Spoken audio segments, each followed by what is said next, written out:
Hello दोस्तों, स्वागत है आपका अपने YouTube channel one step to success in special education में।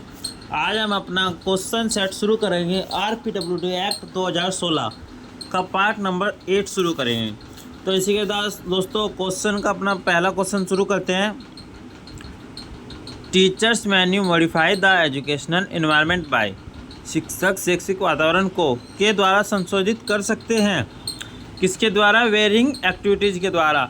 वेरिंग एक्टिविटी मतलब विभिन्न मतलब अलग अलग प्रकार की गतिविधियाँ करा सकते हैं, उसके द्वारा उनको हम वो कर सकते हैं, एक्टिविटी कर सकते हैं। Learning studies combine cognition and behaviour सीखने की रणनीतियाँ अनुभूति और व्यवहार को जोड़ती हैं। जो हमारे सीखने का जो तरीका है उससे क्या है, उससे हमारा व्यवहार जो है बढ़ता है और हमारा व्यवहार जुड़ता है उससे। इसी के साथ आगे चलेंगे। Which of the following is defined as a developmental disorder that affected social interaction language and behaviour. निम्नलिखित में से किसे विकासात्मक विकास के रूप में परिभाषित किया गया है? विकासात्मक विकास के रूप में किसे परिभाषित किया गया दोस्तों? ऑटिज्म को। ऑटिज्म जो है हमारा सोशल डेवलपमेंट डिसऑर्डर और बिहेवियर लैंग्वेज, ये तीन ही आइडेंटिफाई ऑटिज्म के होते हैं और इन तीनों के बारे में इस क्वेश्चन में पूछा है। Behaviour deficit presented in autism include inability to relate to others, inability to relate to others, disorder that fall disorder that fall under the umbrella of autism spectrum disorder include all of the following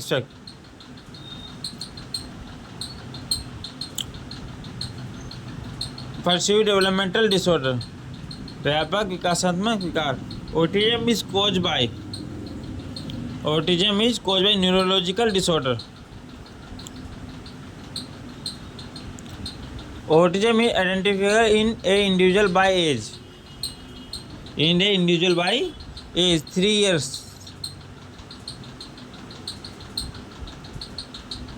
autism की जो पहचान है दोस्तों वो 3 वर्ष तक की जा सकती है। कौन सा ऑटिज्म का लक्षण नहीं है? देखो ऑटिज्म का लक्षण कौन सा नहीं है दोस्तों? ऑटिज्म के बारे में पहले ही सब पढ़ा चुका हूँ। आँखों में संपर्क की कमी, आई कोऑर्डिनेशन नहीं करना, सोशल स्किल्स होती नहीं है ऑटिज्म वाले बच्चे में, fixation an object in the environment, सही है वातावरण पर निर्भर रहता है। एबिलिटी टू सेल्फ रेगुलेट बस स्वयं से करना, स्वयं से तो ऑटिज्म का बच्चा कभी करता ही नहीं है। तो इसका आंसर ये है, ऑटिज्म का जो नहीं है करेक्टर वो एबिलिटी टू सेल्फ रेगुलेट है। Area of strength for student with Esper syndrome include, Esper syndrome include जो है रीडिंग रिकॉग्निशन है। एस्पर सिंड्रोम वाले छात्रों के लिए मजबूत छात्रों में रीडिंग रिकॉग्नाइज पठन मान्यता शामिल होते हैं। Research have found that intervention before age produce significant better outcomes. 10 शोधकर्ता ने पाया कि 10 वर्ष से पहले से काफ़ी बेहतर परिणाम हो देता है। मतलब अगर हमें 10 वर्ष से पहले पता चल जाता है कि इस बच्चे में ये कमी है, ये हो सकता है, तो उस समस्या का जो है निदान हो सकता है। उसमें हम जो है कोई इंटरनल एक्टिविटी, बाहर की एक्टिविटी या आउटडोर एक्टिविटी करा के उसके उस जो बिहेवियर है उसको नाम उस वर्ड का क्या करते हैं, डिक्रीज कर सकते हैं, वो कम कर सकते हैं उसका उस बिहेवियर। लेकिन अगर कम एज में पता चल जाए तो उसी प्रकार से अगर बचपन में बच्चों की दिखे आपने हड्डियाँ टूट जाती हैं, गिर जाता है, मुड़ जाता है, तो वो हड्डियाँ बहुत जल्दी जुड़ जाती हैं। और वही अगर बोन 40 या 50 एज की में आके टूटे तो ये क्या है, जुड़ती नहीं है फिर। Core instructional objective should include attention to, मुख्य निर्देशात्मक उद्देश्य में पर ध्यान देना शामिल होना चाहिए, पर ध्यान देना शामिल होना चाहिए। All of the social skill, independent organisation skill, fine and gross motor skill. Children with epilepsy may exhibit seizure characterized by blank stares. These are now as seizures. Absence. Orthopedic impairment include all of the following aspects.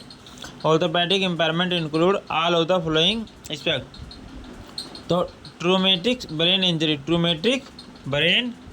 Injury, इधर दोस्तों question number 7-15 पे चलते हैं। ड्यूमेन dystrophy is a serious form of muscular dystrophy that result in progressive muscular Duchenne शरण मांसपेशी शरण का एक गंभीर रूप है जिसके परिणामस्वरूप प्रगतिशील पेशी होती है। वीकनेस, देखो डिस्चन डिस्ट्रोफी क्या, अगर हमारे पास कोई भी बीमारी अगर हमें हो जाती है, बाई चांस फीवर ही हो गया 104+, तो वीकनेस ही आएगी हमारे शरीर में। और फिर ये तो एक ऐसा डिसऑर्डर है जो कि परमानेंट बीमारी है। तो अगर ये हो जाते किसी व्यक्ति को, तो इनसे तो वीकनेस कंप्लीट बनी रहेगी लाइफ टाइम। इसी तरह आगे चलता है। Spina bifida is a congenital condition that is characterized by of the vertebrate and spinal cord malformation. Giftedness has severe definition. Which of the following is one term used to categorize giftedness? Creative, क्या है दोस्तों? Creative. There is a now cause for autism. This statement is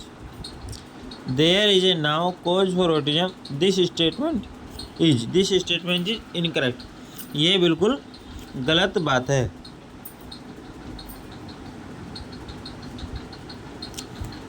autism का क्या बिल्कुल नहीं हो सकता। Autism के 3 कारण हैं, तीनों के बारे में मैं बता चुका हूँ आपको। इसी साथ आगे चलते हैं दोस्तों।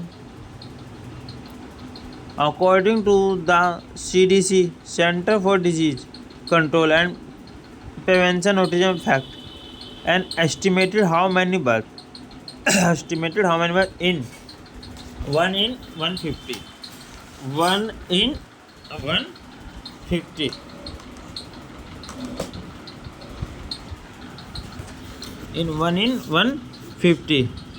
how many disorder fall under the umbrella of perceived development disorder PDD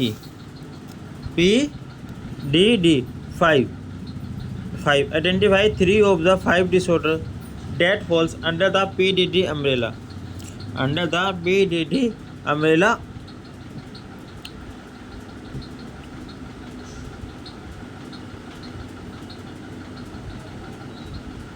PDD NOS, Asperger syndrome और ऑटिज्म। ये इन तीनों चीज़ों से जो आइडेंटिफाई करते हैं वो PDD अम्ब्रेला को आइडेंटिफाई करते हैं। क्वेश्चन नंबर 722 पे आएंगे। Data indicates that autism is growing at a rate of, आंकड़े इंगित करते हैं कि ऑटिज्म की प्रति वर्ष प्रतिशत बढ़ रही है। ऑटिज्म का जो वो है रेट, वो किस तरीके से कितने प्रतिशत बढ़ रहा है हर साल? तो 10 से 17% ये हर साल बढ़ रहा है। 10 से 17% जो है हर साल बच्चे ऑटिज्म के आ रहे हैं। Autism affect the normal function of the brain. Autism मस्तिष्क के सामान्य कामकाज को प्रभावित करता है। सही बात है। Who is the founder of Esper syndrome? Esper syndrome को किसने दिया था? एस्पर सिंड्रोम को किसने दिया था? तो एस्पर सिंड्रोम को अलेक्जेंडर एस्पर्जर ने दिया था। Alexander Asperger. इसी साथ दोस्तों आगे चलते हैं। Which of the following cause autism, which of the following cause autism, there is now no single cause. निम्नलिखित कौन सा ऑटिज्म का कारण बनता है? कोई ज्ञात का कारण नहीं बनता। There is no now single cause. इस साथ दोस्तों आगे चलते हैं। Autism can be cured by, autism can be cured by none of the above, none of the above. Which of the following statement demonstrate people first language, people first language. I work a child with autism at school, I work a child with autism at school. Which of the following individual and autism option struggle with, which of the following individual with autism option struggle with sudden change to establish routine, sudden change to establish routine. Question number 729 पे चलेंगे। Dozens of factors place a child at risk for school failure, one of them is. दर्जनों कारक एक बच्चे को विद्यालय की विफलता के लिए जोखिम में डालते हैं, उनमें से एक है IQ below 90, IQ below 90।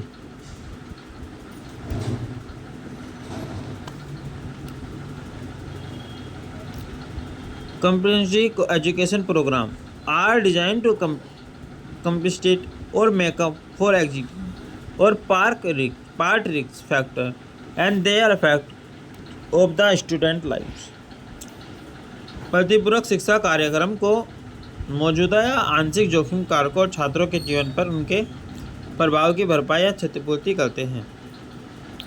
Children experience emotional अपसेस में exit any number of characteristics, complaints may be one of the indicators।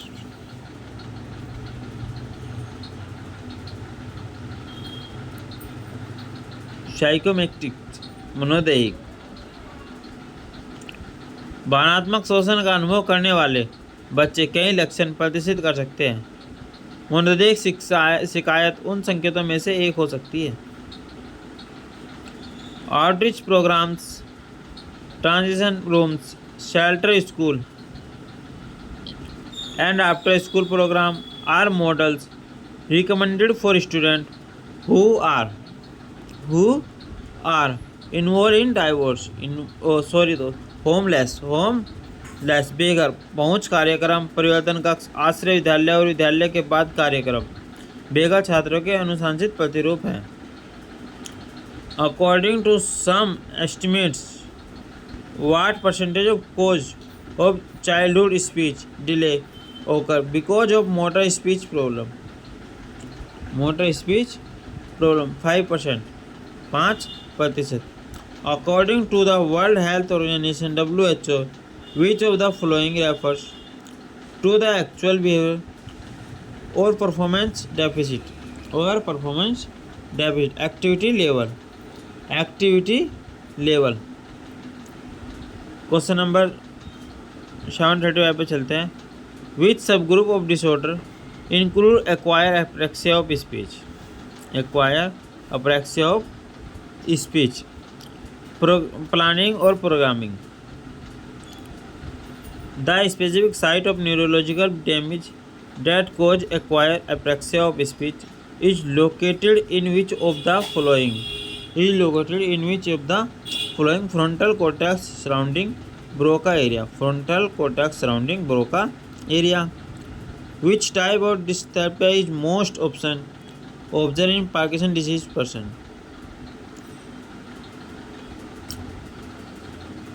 Hypokinesis।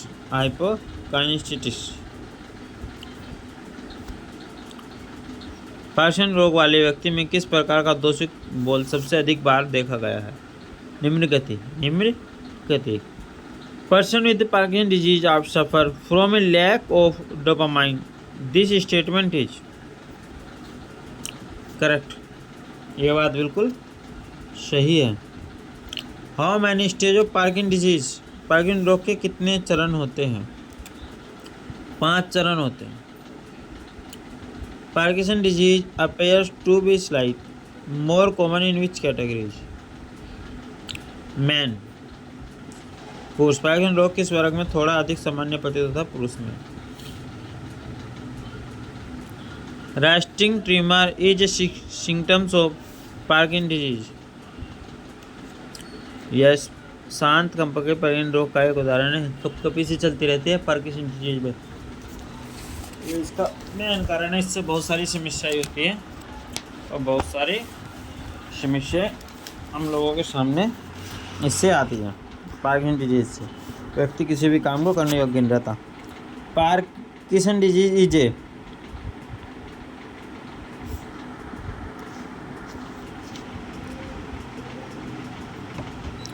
Progressive brain disorder होता है,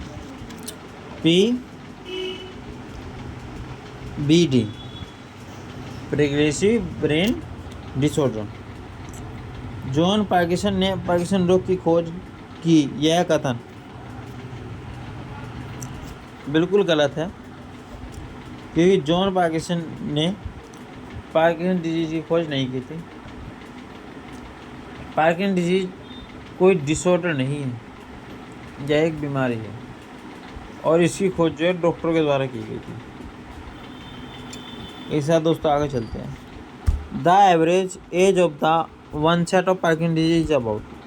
पार्किंसन की शुरुआत की औसत आयु लगभग है। पार्किंसन डिजीज की शुरुआत किस एज से होती है? 60 साल से। 60 साल से। 60 साल में आके व्यक्ति का शरीर ढोलने लगता है। इस टाइम तो लिविंग एज भी 60 साल मैक्सिमम हो गई, उससे ज़्यादा है नहीं। What chromosome is affiliated with Parkinson disease. कौन सा गुणसूत्र पार्किंसन रोग से संबंधित है? एक। पार्किंसन रोग को मूल रूप से क्या कहा जाता है? कपकपी पक्षाघात, the shaking palsy. What is the main cause of multiple sclerosis? Genetic planning on the myelin stage। इसका दोस्तों आगे चलते हैं 748 क्वेश्चन पे। A person with multiple sclerosis can be paralyzed from this condition. This statement is बिल्कुल गलत है।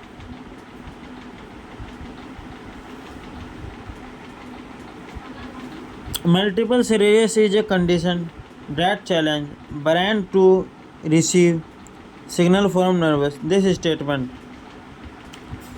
Correct है, बिल्कुल सही है। Medicine completely treats multiple sclerosis। No, ये गलत है। दवा पूरी तरह से बौद्धिक तक दर्द का इलाज नहीं करती। नहीं, ये बिल्कुल गलत है, इलाज करती है। तो दोस्तों इसी के साथ आज इस टॉपिक को यहीं ख़त्म करेंगे। अगली वीडियो में मिलते हैं। 750 से आगे क्वेश्चन होंगे और वो 860 तक जाएंगे और ये टॉपिक खत्म।